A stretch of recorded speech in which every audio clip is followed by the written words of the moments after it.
இருக்குன்னு சொல்லிட்டாரு, அவ்வளோதான். என்னாச்சுன்னா சொல்லுங்க. அந்த காட்சி இருக்கா இல்லையா? காட்சி இருக்கும், கிளிம்ஸ்லேயே இருந்துச்சுல்ல, அது படத்துல இருக்கும். இரு சார், நீங்கள் வந்து அரவிந்த் சார் வந்து உங்கள்கிட்ட கதை சொல்லும் போது சொல்லியிருப்பார் ஆக்ஷன் சீன்ஸ்லாம் இருக்கும். நீங்கள் ஸ்டேஜில் சொன்னீங்க, இருந்தாலும் எனக்கு கொஞ்சம் புரிதலுக்காக கேட்குறேன். அவர் எடுத்தவொடனே இந்த கதை சொல்லும் போது நீங்கள் ஸ்டண்ட்லாம் பண்ணுன்னு சொல்லும் போது நீங்கள் கண்டிப்பாக உங்கள் ஃப்ரெண்ட்ஸ் கிட்டலாம் ஷேர் பண்ணியிருப்பீங்க. இந்த ஆளுநடா நம்மளை வந்து ஸ்டண்ட்லாம் பண்ண சொல்கிறாங்கன்ட்டு சொல்லியிருக்கீங்களா இல்லையா? இல்லை என்னன்னா அப்போ என்ன நினச்சிங்க, உங்கள் ஃப்ரெண்ட்ஸ் என்ன சொன்னாங்க? நான் ஃப்ரெண்ட்ஸ் கிட்ட அவ்வளோ பேசல. நான் ஏன்னா அது சரியா இருக்காதுல்ல மற்றவங்க கிட்ட கதையை பற்றி சொன்னால். வீட்டில் போய் சொன்னேன், வீட்லேயும் ஒரு மாதிரி பார்த்தாங்க, ஸ்டண்ட் நீ பண்ண போகிறேன் அப்படின்னு கேட்டாங்க. பட் அவர் வச்ச நம்பிக்கை தான் மோஸ்ட்டாக. அது வந்து எனக்கு தெரிஞ்ச ஒரு விஷயம், நம்ம ரொம்ப ப்ராக்டிஸ் பண்ணி டெடிக்கேட்டாக இருந்தால் கண்டிப்பாக நல்லா அவுட்புட் வருங்கிற நம்பிக்கை எனக்கு இருந்தது. நல்லா வந்திருக்குன்னு நம்புறேன், அவ்வளோதான். ஆனால் கண்டிப்பாக கேட்டாங்க, நானே என்கிட்ட கேட்கும் போது மற்றவங்க கேட்க மாட்டாங்களா? சரி மேம், டைரக்டர் அடுத்தடுத்து அவரோட படங்களை அவங்க நடிக்க வைக்கிறாரு, என்ன விஷயம்? அப்படியா? டேரக்டருக்கு ரொம்ப நன்றி. என் மேலே வச்சிருக்கிற நம்பிக்கை தான் நினைக்கிறேன். ஆக்சுவலி அவருக்கு ஜெனுவனாக நான் ரொம்ப கிரேட்ஃபுல்லாக இருக்கேன். பிகாஸ் எனக்கு வந்து இது ஒரு பெரிய ஆப்பர்ச்சுனிட்டி. பிகாஸ் நான் பண்ண கேரக்டர்ஸ்லாம் விட பிரேக் பண்ணுற மாதிரி எனக்கு ஒன்று வேணும். ஏன்னா எப்போவுமே வந்து நீங்கள் பார்த்தீங்கன்னா நல்ல கேரக்டர்ஸ் பட் எல்லாமே மொனாட்டனஸாக இருக்கும், ஒரே இதுவாக இருக்கும். எனக்கு அதை பிரேக் பண்ணணும்னு நான் வெயிட் பண்ணுற சமயத்தில் தான் அந்த கால் வந்துச்சு. அண்ட் நான் ரொம்ப சர்ப்ரைஸாக இருந்தேன். பிகாஸ் எந்த ஒரு எல்லாருமே சொல்லுவாங்கல்ல அடுத்த படத்தில் நீங்கள் தான் பண்ணுறீங்கன்னு, பட் யாருமே அது ஜெனுவனாக பண்ணதில்லை. அண்ட் அரவிந்த் சார் அதை பண்ணும்போது தோ ஒரு செகண்ட் அவர்கிட்டே கொடுத்துரு. நீங்கள் என்ன குரல் இதெல்லாம் நடக்கிறது தெரியும். சரி, ரொம்ப சிம்பிள். நிறைய பேர் வந்து இந்த ஸ்க்ரீன் ஸ்பேஸ் ரொம்ப கம்மியாக இருக்கும்போது அது என்னவா இருந்தாலும் அவங்க நடிக்கிறதுக்கு வந்து ஒரு ஹெசிடேஷன் இருக்கும். பட் ஸ்மிருதி கிட்ட வந்து அது இல்லை. மொரோவர் வந்து அவங்க நல்ல பெர்ஃபார்மரு.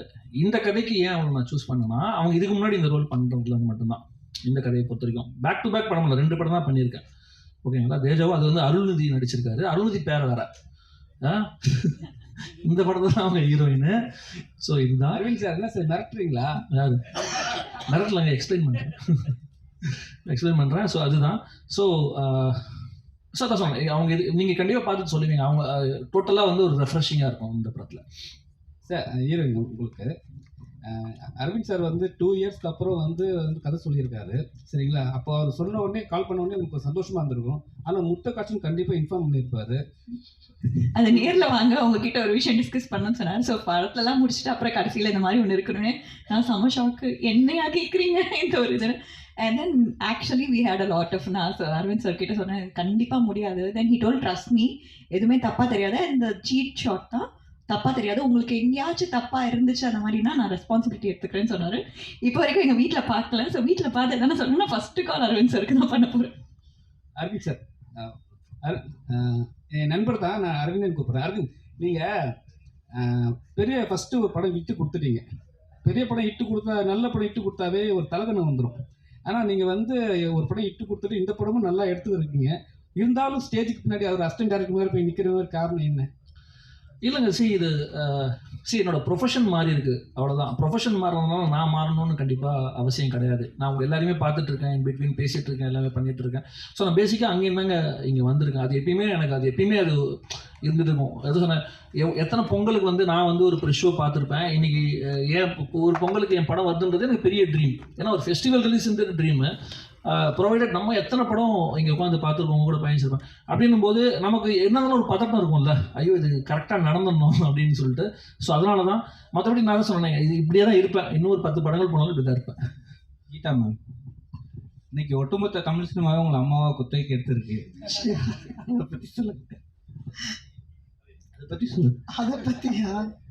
சரி, ஏதோ பெர்ஃபார்ம் பண்ண முடியும் அப்படின்ற நம்பிக்கையில் சில எமோஷ்னல் சில விதமான கதாபாத்திரங்கள் என்னை தேடி வருது. ஸோ மகிழ்ச்சியாக இருக்குது. அதையும் தாண்டி நிறையா கேரக்டர் ரோல்ஸும் பண்ணிக்கிட்டு இருக்கேன். அங்கேயும் சிலதை நோட்டீஸ் பண்ணி கூப்பிட்றாங்க. ஸோ அதனால் கொஞ்சம் இந்த அம்மா அப்படிங்கிறதுலேருந்து ட்ராவல் பண்ணி ஐ திங்க் கேரக்டர் ரோல்ஸாகவும் நிற்பேன்னு நினைக்கிறேன் போக போக. ஸோ இதுலேயும் ஒரு அம்மா தான் பண்ணியிருக்கேன், ஆனால் கொஞ்சம் வித்தியாசமான அம்மா. ஹீரோக்கு ஒரு கேள்வி. கிஷன்தாஸ், உங்கள் தாத்தா வந்து ஒரு டிஜிபியாக இருந்தவர். அவர் ஆசைப்பட்டதே வந்து அவரோட மகள்ங்க வந்து யாராவது போலீஸ் டிபார்ட்மெண்ட்டில் இருக்கணும்னு ஆசைப்பட்டார். பட் உங்கள் மதர் வந்து நடிக்க போயிட்டாங்க. அதுக்கப்புறம் நீங்களும் நடிக்க வந்துட்டீங்க. உங்களுக்கு என்னைக்காவது இந்த போலீஸ் ஆகணும் அப்படின்னு ஒரு ஆசை இருந்திருக்கா? படிப்பு ஏறல சார் பெருசா. நான் நினைச்சாலுமே அது ஒத்துழைக்கணும் சார். பட் நான் கண்டிப்பா நினைச்சிருக்கேன் சார் ஆகணும்னு. அட்லீஸ்ட் ஆமா, இந்த படத்துல வந்து கிட்டத்தட்ட அந்த மாதிரி தான் நடிச்சிருக்கேன். ஸோ கொஞ்சம் பெருமையா இருந்தது. பட் அது சேம் டைம் தப்பா எதுவுமே பண்ணிடக்கூடாதுங்கிற ஒரு பயம் இருந்தது சார். பட் கண்டிப்பா ஒரு சின்ன ஒரு சந்தோஷம் இருந்தது சார். ஏன்னா அவர் இருந்தது வந்து எம்ஜிஆரோட பீரியட்ல ஒரு டிஜிபியா இருந்து ஹி வாஸ் மோஸ்ட் பவர்ஃபுல். இந்தியாவில் சொல்ல போனால் பெஸ்ட் ஐபிஎஸ் ஆஃபீஸர்ஸ்ல ரெனோன் ஐபிஎஸ் ஆஃபீஸர்ஸ்ல வந்து இவரோட பேர் இருந்துச்சு. அதனால அப்படி ஒரு ஆசை இல்லையான்றது தான் என்னோட கேள்வியா இருக்கு. இல்ல ஆசை இருந்தது சார், தாண்டி திறமையும் ஒரு தேவையில்லை சார் அது பண்றதுக்கு. ஸோ ஆசை இருந்தது, அது வந்து இந்த மாதிரி இடங்களை தான் அது பூர்த்தி பண்ண முடியும் சார். தேங்க்யூ. ராஜ், உங்களோட நிஜ கேரக்டர் தான் இந்த படத்துல கேரக்டரா? என்ன சார் இதுக்கு என்ன சார் பதில் சொல்ல முடியும்? இது படம், இது ஒரு கேரக்டர், அவ்வளோதான் சார். ஏற்கனவே இந்த மாதிரி ஒரு சாயல் 100ல மாதிரி பண்ணியிருக்கேன். ஆனால் இது இன்னும் கொஞ்சம் டிஃப்ரெண்ட். ஏன்னா இந்த படத்தில் எல்லா கேரக்டரோட பெர்ஸ்பெக்டிவ்ல வேற மாதிரி இருக்கும். அண்ட் இதில் நிறைய கிரே ஷேட்ஸ், பாசிட்டிவ்ஸ், நெகட்டிவ்ஸ் இருக்குது. கொஞ்சம் சேலஞ்சிங்காக இருந்தது.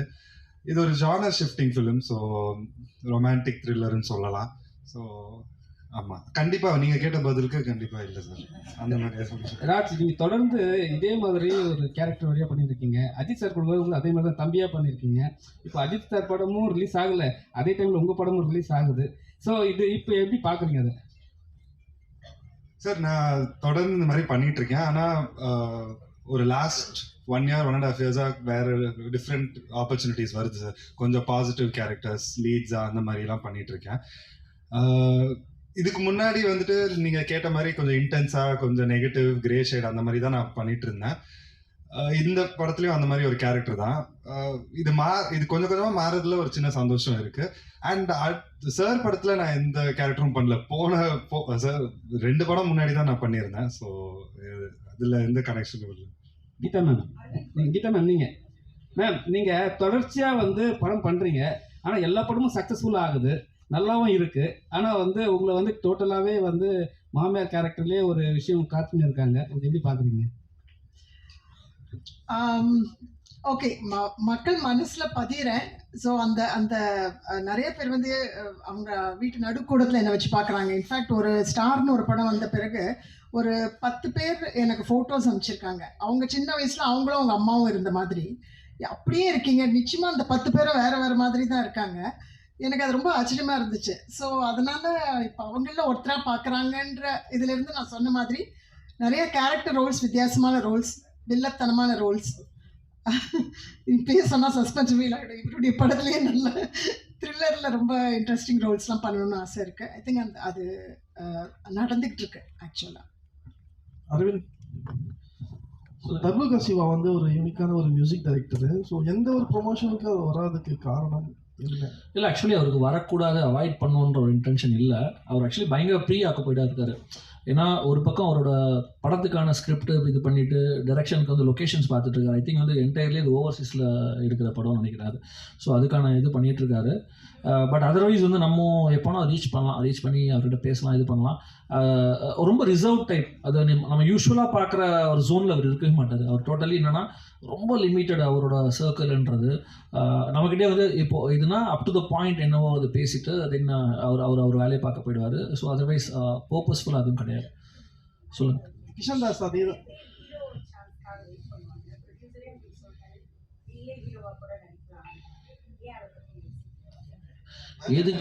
எதுக்கு அதாவது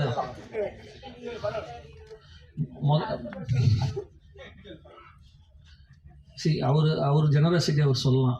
ஓகேவா, நம்ம யார் நமக்கு தெரியணும். அதுவும் இந்த கேரக்டர் எழுதிட்டு சும்மா அப்படியே வந்து ஓபி அடிக்கிற மாதிரி ஒரு ஹீரோவாக நம்ம பண்ணிட்டு போகலாம். இது ரொம்ப மெனக்கடணும் பாருங்க. ஃபைட் பண்ணோம், டான்ஸ் பண்ணோம், ரொமான்ஸ் பண்ணால் வீட்டில் மாட்டிப்போம். இவ்வளோ பிரச்சனை இங்கே தான் உட்காந்துருக்காங்க. ஸோ அதனால் வந்து பண்ணலாம். அதுக்கு இதான் சொன்னேன், இன்னும் டைம் இருக்குது, இன்னும் எங்கே தானே இருக்கேன், பண்ணலாம். ராஜா இப்ப சார் அஜித் சார் கூட நடித்த பிறகு உப்புக்குளிக்காரன் இந்த படங்கள், இந்த படங்களை பற்றி அவர்கிட்ட பேசினீங்களா? அவர் ஏதாவது உங்களுக்கு டிப்ஸ், அட்வைஸ் ஏதாவது பண்ணாரா, வாழ்த்து சொன்னார்? Definitely sir. நிறைய எப்போவுமே அவரோட பிளெஸிங்ஸ் அண்ட் விஷஸ் எனக்கு இருந்திருக்கு. நான் கடைசியாக பேசினது வந்துட்டு பட்டத்தரசன் ரன் பேபி டைமில் படம் ரீதியாக நான் பேசினேன். இந்த மாதிரி இது பண்ணுறேன் அப்படின்னு அப்போ விஷ் பண்ணார். அதுக்கப்புறம் சில தருணங்களில் நான் அப்பப்போ விஷ் பண்ணியிருக்கேன், சார் விஷ் பண்ணியிருக்காங்க, அந்த மாதிரி இருந்திருக்கு. அரவிந்த் சார், இப்போ ஃபர்ஸ்ட்லாம் நீங்கள் வந்து பத்திரிக்கையாளர் அரவிந்த், சரிங்களா? அதுக்கப்புறம் வந்து தேஜாவும் அரவிந்த் போட்டிருந்தீங்க. இப்போ என்னன்னா, இப்போ டைரக்ட் பண்ணிட்டோம், படம் சக்ஸஸ் பண்ணியாச்சு. அப்படி இருந்தா கூட ஒரு படத்தோட பேரை சொல்லி தான் நம்ம டைரக்ஷன் சொல்ல முடியணுமா? இல்லை அப்படி கிடையாது. இப்போ என்னன்னா, இப்போ இந்த படத்தை பார்த்தீங்கன்னா ரொம்ப சின்ன படம், ஓகேங்களா? அதாவது இப்போ நம்ம இந்த டேர்ம்ஸில் பேசுகிறோம். அப்போது இந்த படத்துக்கு வந்து தயாரிப்பாளருக்கு வந்து இதை நீங்கள் வந்து மக்கள்கிட்ட எடுத்து போய் சேர்கிறதுக்கு ஒரு விஷயம் தேவைப்படுது. நம்மளே பார்க்குறோம், ஒரு படத்துக்கு வந்து 300 படங்கள் வருது. எத்தனை அரவிந்த் இருக்காங்கன்னு எனக்கே தெரியாது இயக்குனராக. அப்படி இருக்கும்போது இந்த அரவிந்த் அப்படின்றத வந்து நான் எப்படி அடையாளப்படுத்திக்க முடியும்னா, என்னோட முதல் விசிட்டிங் கார்டாக இருந்திருக்கிறது வந்து தேஜாவு தான். ஓகே, அப்போ தேஜாவு படத்தோட இயக்குனரோட அடுத்த படம் அப்படின்ற ஒரு ஐடென்டிட்டி தான் போட்டிருக்கேன். தவிர என்னோட இலக்குமே எப்படி இருக்குன்னா, இது எதுவுமே சொல்லாமல் என் பேர் சொல்லும்போது படங்களோட அடையாளமே இல்லாமல் நான் யாரும் தனித்துவமாக தெரியணும். அதை நோக்கி தான் என் பயணம் இருக்குது. ஸோ அதை நோக்கி தான் போயிட்டுருக்கேன். அப்போ பார்ப்போம், இது தருணமே அதை ஃபுல்ஃபில் பண்ணிச்சுன்னா அடுத்த படத்துலேருந்து அது போட மாட்டேன். ஆர்டிஸ்ட் கிட்டலாம் நம்ம ஃபோன் பண்ணி பேசும்போது இதை மென்ஷன் பண்ணுறீங்களா? இல்லை, இது எப்படின்னா, நம்ம இப்போ இன்ட்ரடியூஸ் பண்ணுறோம்ல. இப்போ உதாரணத்துக்கு நான் பத்திரிகையாளராக இருந்திருக்கேன். அப்போ பத்திரிகையாளராக இருக்கும்போது ஒரு பிஆர்ஓ கிட்டேயோ ஒரு இன்டர்வியூக்கோ நம்ம ஆர்டிஸ்ட்டில் பேசும்போது எந்த மீடியாலேருந்து நம்ம பேசுகிறோன்றது நம்மளை அறிமுகப்படுத்திக்கிற மாதிரி, நான் இயக்குனர் அரவிந்த் அப்படின்னா வந்து அவங்க யோசிப்பாங்க டக்குன்னு. நான் தேஜாவு படம் இயக்குனர் அரவிந்த் அப்படின்னா ஓகே இவருன்றது பேசுறதுனால. ஸோ கண்டிப்பாக அதை சொன்னேன். எனக்கு வந்து இது வரைக்கும் இந்த படத்து வரைக்கும் தேஜாவு இதுவாக இருந்திருக்கு. இதுக்கப்புறம் ரெஃபரன்ஸ் சொல்லும்போது வந்து தேஜாவு தருணம் படத்தோட இயக்குனர்னு நம்ம இன்ட்ரடியூஸ் பண்ணிப்போம், அவ்வளோதான். கிஷன் சார், உங்கள் அம்மா வந்து அவ்வளோ பெரிய சீரியலில் வந்து அவ்வளோ பெரிய சக்ஸஸ் பண்ண பெரிய நடிகை, அவ்வளோ ரீச். இந்த படம்லாம் பார்த்துட்டு என்ன சொன்னாங்க? அவங்க வந்து ஃபைனல் கட் இன்னும் பார்க்கல. ஸோ அவங்கள வந்து இந்த படம் ரிலீஸ் ஆச்சுன்னா எல்லாரோட தான் நான் கூட்டு போய் பார்க்க வைப்பாங்க. அதுக்கு முன்னாடி இருக்கிற ப்ராசஸ்லாம் பெருசாக இன்வால்வ் வைக்க மாட்டாங்க. பட் அவங்களுக்கும் கொஞ்சம் பெருமையாக இருக்கும். பெருசாக சொல்லிக்க மாட்டாங்க, நாங்கள் அதை பற்றி பேச மாட்டோம். பட் அவங்க சந்தோஷமாக இருப்பாங்கன்னு கண்டிப்பாக தெரியும், அந்த மாதிரி ஒரு ஸ்பேஸில்.